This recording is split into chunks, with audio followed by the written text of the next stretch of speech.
that if you want to go fast, go alone. But if you want to go far, go together. Or how about a leader knows the way, goes the way, and then shows the way, right? Like we tend to focus on those beginning parts, but the truth is that you know more and you are several steps ahead of other people. And what are you doing with that? Okay, so like I really feel like God gave me this idea with, I've worked with some virtual assistants before and didn't really care for it that much. Like, and maybe that was like a growth that I needed to go through first, was, you know, putting my pride aside and the fact of like, I have to do it all myself. Like I don't, and that's not fun. And like now I'm at a point where like, I love focusing on content creation, like recording a podcast like this or writing my email content or creating a course, but I hate doing the tech behind it. Now I will say, signing up for Jennifer Allwood's Equipped 360, which I will put the link in the show notes. It's been a life changer because what I was finding was like I had all these different platforms and apps and they weren't playing nicely together. And then you'd have to bring in like a third thing like Zapier to make them communicate, which I didn't understand how to use. And so I was constantly having to learn how to do the tech, refigure out how to do the tech. And like, I know how to do the tech now. But anyways, Jennifer Allwood's thing has made it so simple because I do everything all in one thing. Like I've got all my emails in there. I've got my funnels. I've got my landing pages. Like all the things, like workflows. It's the best. Like I can do everything in there. And it all plays nicely together. But the thing is, I don't love spending my energy doing those things. And so I was like, okay, I really need to hire a virtual assistant. But I'll be honest with you, most are in other countries around the world. They have different hours. English is not their first language. Like they don't understand. Well, I should say I struggled to get them to understand what it is that I really want help with. Because the things that I love doing, the forward facing things, the content creation, the creating community, building communities, going deeper with people, making connections, having the conversations, like those are the things I want to do. Like those are the real people things that I want to do. What I don't want to do is have to go through the process of creating my email and then scheduling it, making sure it goes to the right place and making sure my whole content schedule is where it should be and like all the things, right? And so anyways, so I was talking to a dear friend and they were looking at things to do to get out of their current job. And this person had asked me about virtual assistant type work before. And I wasn't in a place then to really think it through because it's taken me so long to learn all of the tech that I'm sure someone out there loves to do, but not me. So now I can crank it out pretty fast. And so it's just like, I want it to be worth everyone's time. And I want it to make my life more efficient so that my best energy is saved for the things that I have the most passion for, right? And I don't want my energy to continue to being drained trying to figure out tech, or even just going through the tasks of plugging things in and setting things up and blah, blah, blah, blah, blah, blah, blah, right? So anyways, so I had this thought, I was like, wow, what if I actually take this person, take my friend under my wing and say, listen, I will train you how to do this, how to learn these skills, how to master this tech like I've learned, right? Also how to be resourceful yourself and go figure things out when you don't know. Like I just had to do this the other day. I was like, I didn't know how to create a trigger link within a workflow. So I was a quick Google, right? Like how do you create a trigger link within an email so that when someone clicks on it, you know, it puts them into this other workflow, so now they're getting all this other information, right? Automated things. Okay, right? Like that's what we want. So anyway, so I was like, and I was just talking to my husband about this. I'm like, what if I did this? What if I like brought her in, I trained her in the things that I need to do, which I know are things that other people who are in the direct selling world who have also expanded into other businesses, right? So entrepreneurs here who have multi-businesses, multi-things, right? where in order for us to scale these things need to be automated, but still personal, right? And then we get to lean into the things that we love the most, which is really connecting with people, or else we wouldn't do what we're doing, right? And so I'm telling them this, and I'm like, what if I trained her on these things that I don't want to do, I can do, I don't want to do, I don't want to expend my energy on? What if I trained her how to do that? So then I gave her a marketable skill for herself that then she can go out and she has options. She can market herself to other people. She can also teach other people how to become virtual assistants that people actually want to work with, that understand, right? And so I have big plans for this. I have big plans for what this is going to look like going forward. But right now, today we just had our first session in the training. And it was so funny because actually, for some reason, the email platform that I was using, which this has never happened before, so I don't know if it was just a glitch. It was probably my computer slowing down, being glitchy, because I need a new one. It's maxed out. I have like an extra external hard drive because I max out, like I'm constantly downloading videos, uploading, like to upload them. I'm like creating things, documents, products, those kinds of things. So my space is maxed out. Anyway, all that to say, there was a glitch and it wasn't working. And so I was like, okay, first of all, this is resistance that I'm doing the right thing here, because anytime I step out in faith doing something that I don't know all the ins and outs of, I don't have all the answers, I don't have it all laid out, right? Like I don't know really where we're going specifically, but I know the general direction, but I'm just putting some legs in that prayer and like, let's go, jump cannonball into the deep end and we will learn how to swim on the way down kind of thing.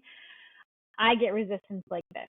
And it's always silly techie type things, or it's just like 2 weekends ago, was it 2 weekends ago or 2 weekends ago, where we had 2 urgent care visits in one weekend. Like to me, people might see that as like, oh man, like life is just crazy. Like how could I even do one more thing? I see that as resistance and I lean in because I know I'm doing something that the powers in this world do not want me to do, but the ultimate authority is definitely calling me to it. And so I'm going to push through it and I'm going to embrace that resistance and I'm going to say, all right, we'll figure this out, right?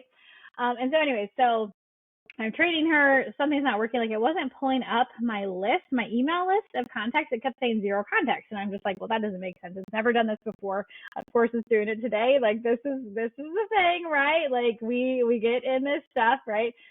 And anyway, we worked around it. And I think the hardest part about training somebody to do the things that you're already doing is, first of all, you have to get everything that's in your head out.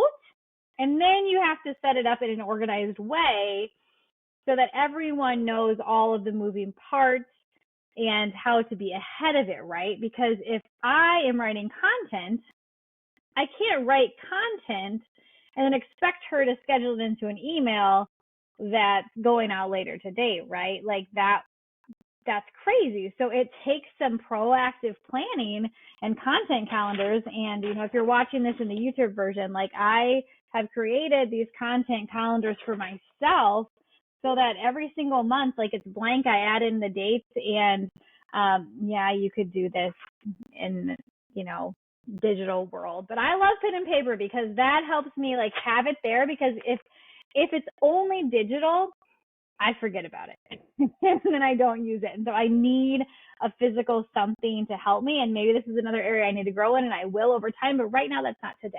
So anyways, so like it's making me think about like longer term in my business, thinking ahead of like, okay, what is the actual flow here?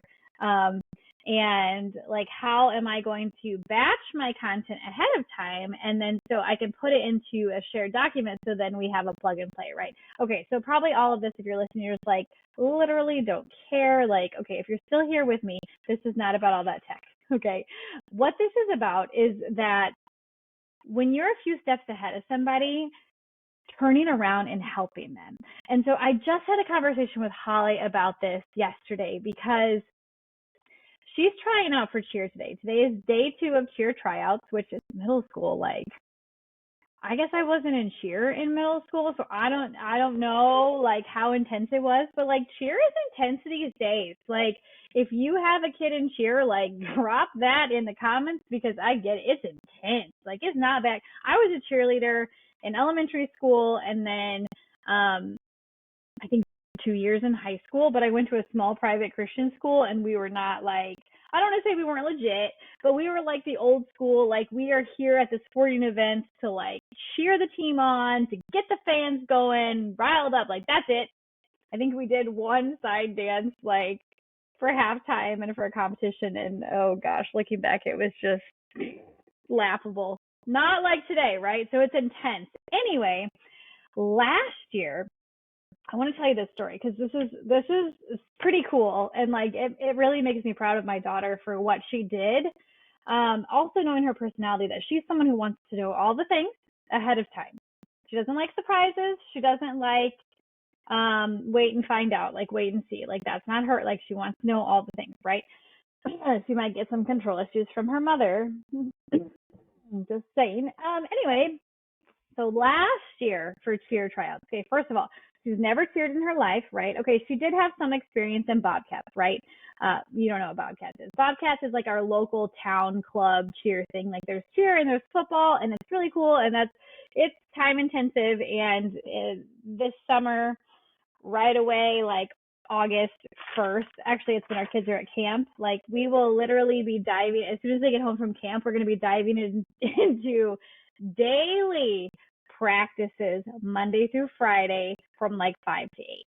Like it's intense. This year I know what I'm going into and I'm a little bit more prepared. Last year I was like my hair's on fire and oh my gosh, do I have to drive to this dang field one more time today? I will scream, right? So anyway, so she had a little bit of experience, but not much. No, she didn't have any experience when she was trying out for cheer, okay?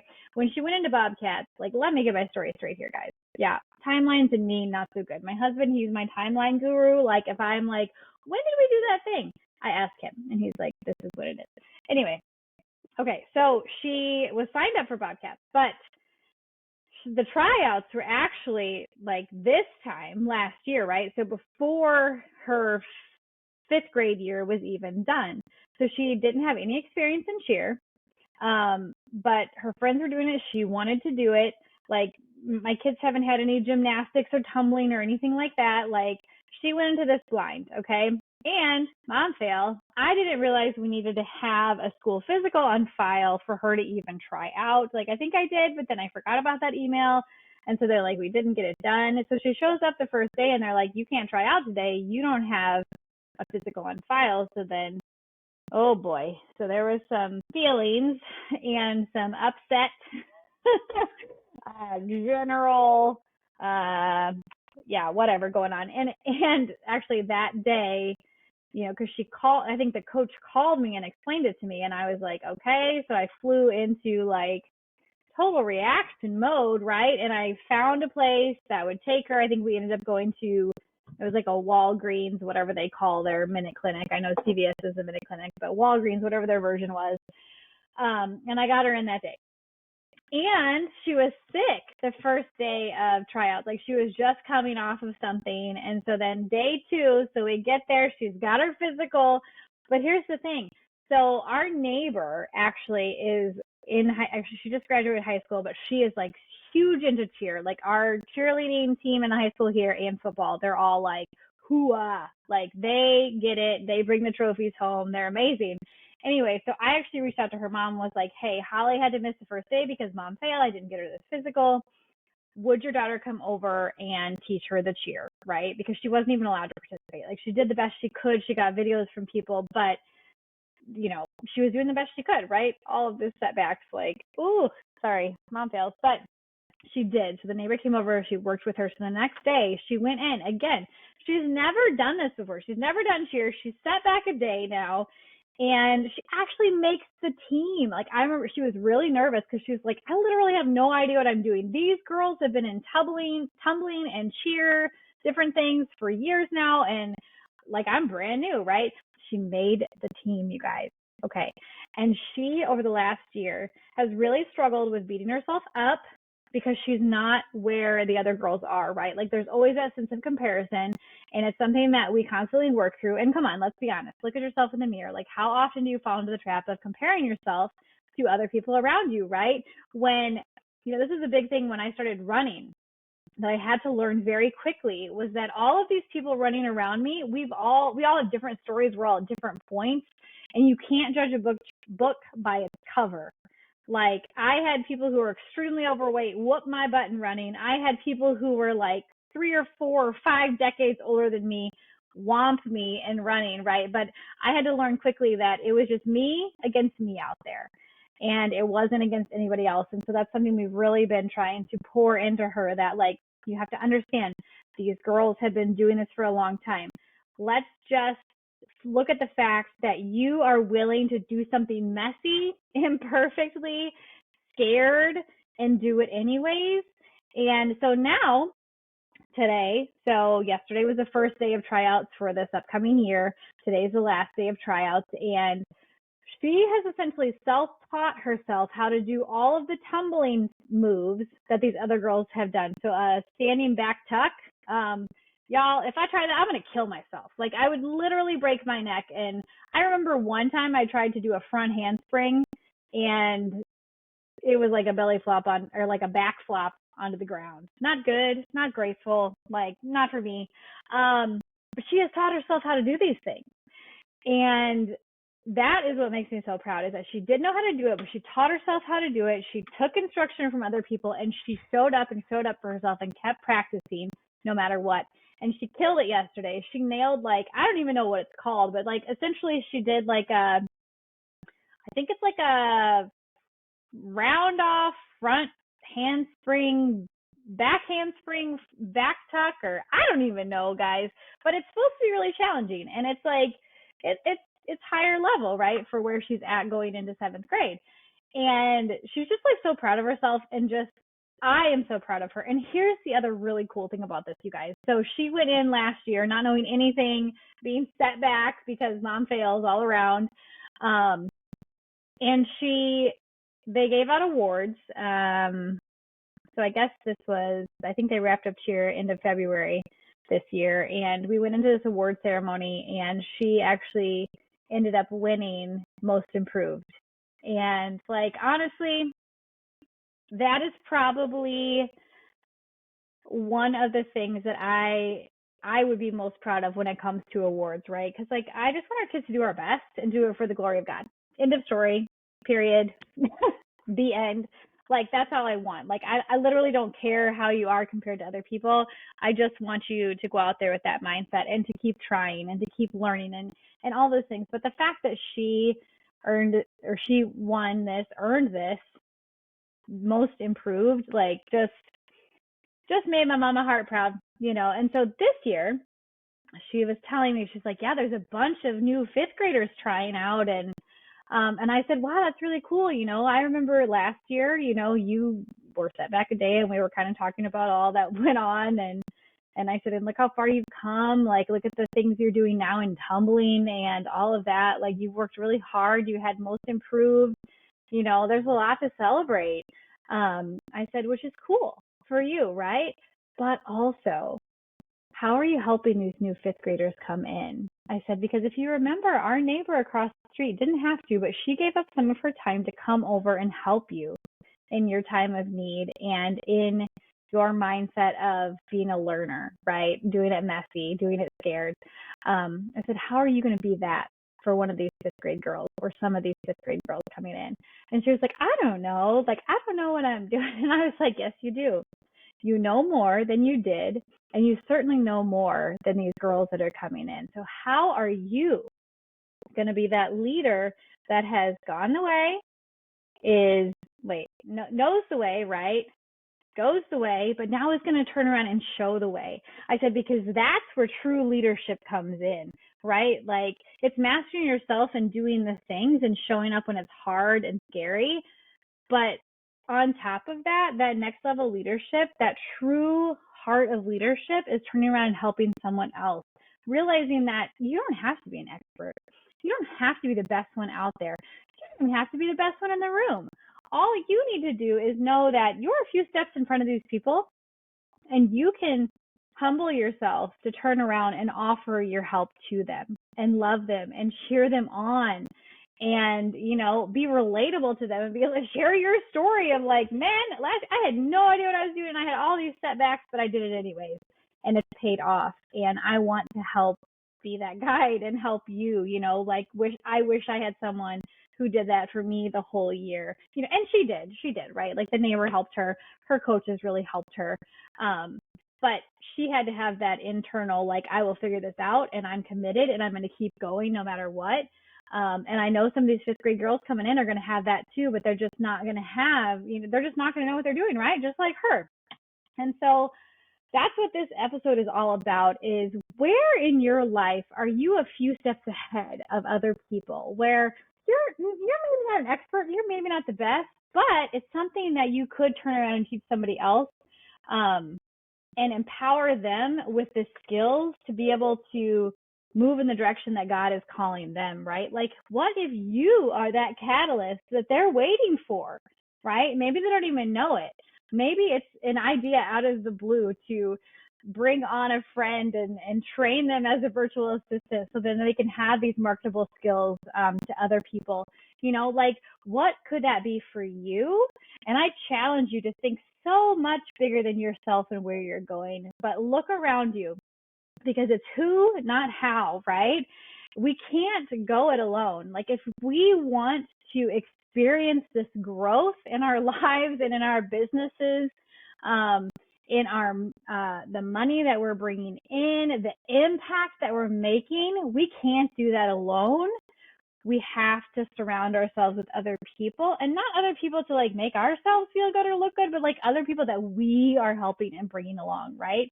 Obviously, we have our circles of influence that, are influencing us. And that's really important, that we're learning from the mentors, the teachers, the trainers, the coaches, all of those. But then we also have to turn around and realize that we can be that to somebody else. And how are we going to do that? How are we going to put off our pride?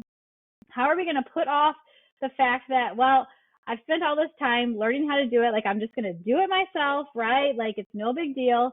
Like, how can we put off that selfishness, honestly? Because at the end of the day, it really is like, let's look in the mirror. That's selfishness, saying I'm the only one who can do this and I'm the only one who can do it this well, right?